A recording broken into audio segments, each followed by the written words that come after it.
Hi, my name's Alisha. I'm a zookeeper here at Reid Park, and I'm one of the lucky ones who's going to get to work with our brand new grizzly bear cubs. They just arrived here all the way from Helena, Montana.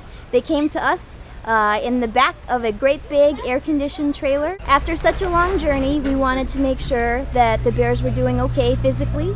So our veterinarian, Dr. Moreno, was able to get up close and take a good look at them, do an overall well check. They both looked fantastic, healthy, beautiful bears. The next step was to get the bears unloaded quickly and safely. Our supervisor Leslie and our curator Jim had a quick discussion about which bear we should transfer first, the male or the female.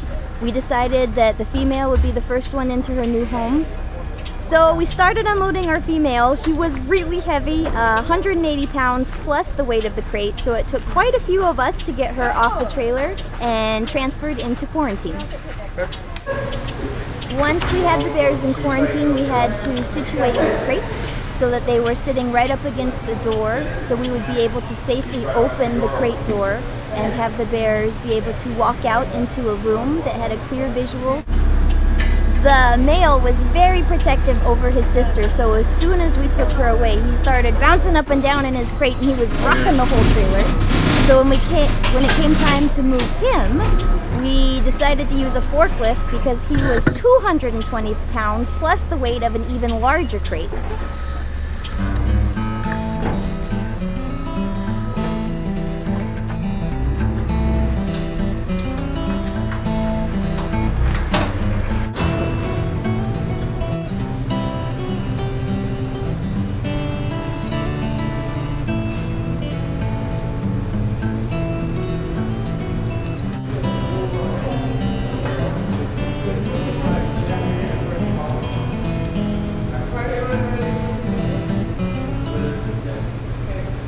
The female was a little shy to come out of her crate, but she eventually did. The male, as we anticipated, came right out very easily and was very excited to be reunited with his sister.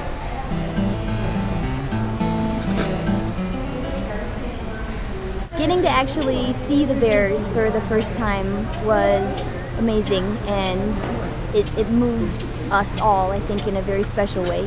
They adjusted so quickly. They were anxious to explore. We started feeding them and they really wanted to eat. They really seemed to like the chow and the blueberries, and so we wanted to make sure to shower them with all of those goodies for the evening.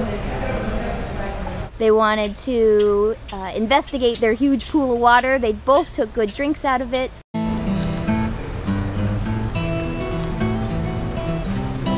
Good girl, you're beautiful.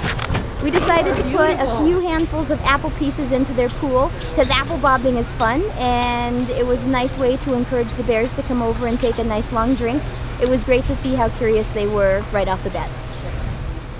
These cubs had a very hard beginning of their life.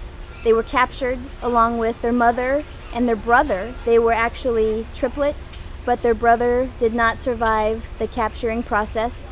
Their mother was killed because she was seen as a public safety threat. And in the blink of an eye, these cubs were all each other had left in the world. They were also slated to be euthanized because they were seen as nuisance animals. And I am so proud of Reid Park Zoo for standing up and fighting to save the lives of these two bears. I know that the logistics and the process of bringing these cubs to the zoo was immense, but now that they're here, I want the bears to know that they will never again have to worry about where their next meal is coming from. They never again have to worry about if someone's going to shoot them. I want them to know that they'll always have people here to protect them, and that Tucson is going to love them and totally support them, and that after such a long and difficult journey that they are finally home. These bears are going to be amazing ambassadors for their species, and I know that when Tucson and our visitors come to the zoo and see the bears and hear their story, they are going to be touched, and they're going to want to help prevent in the future any other bears from being euthanized. Our bears are entering into a minimum 30-day quarantine. We're very excited to keep everybody up to date with how the quarantine is going. So keep an eye on our social media for all the exciting things to come.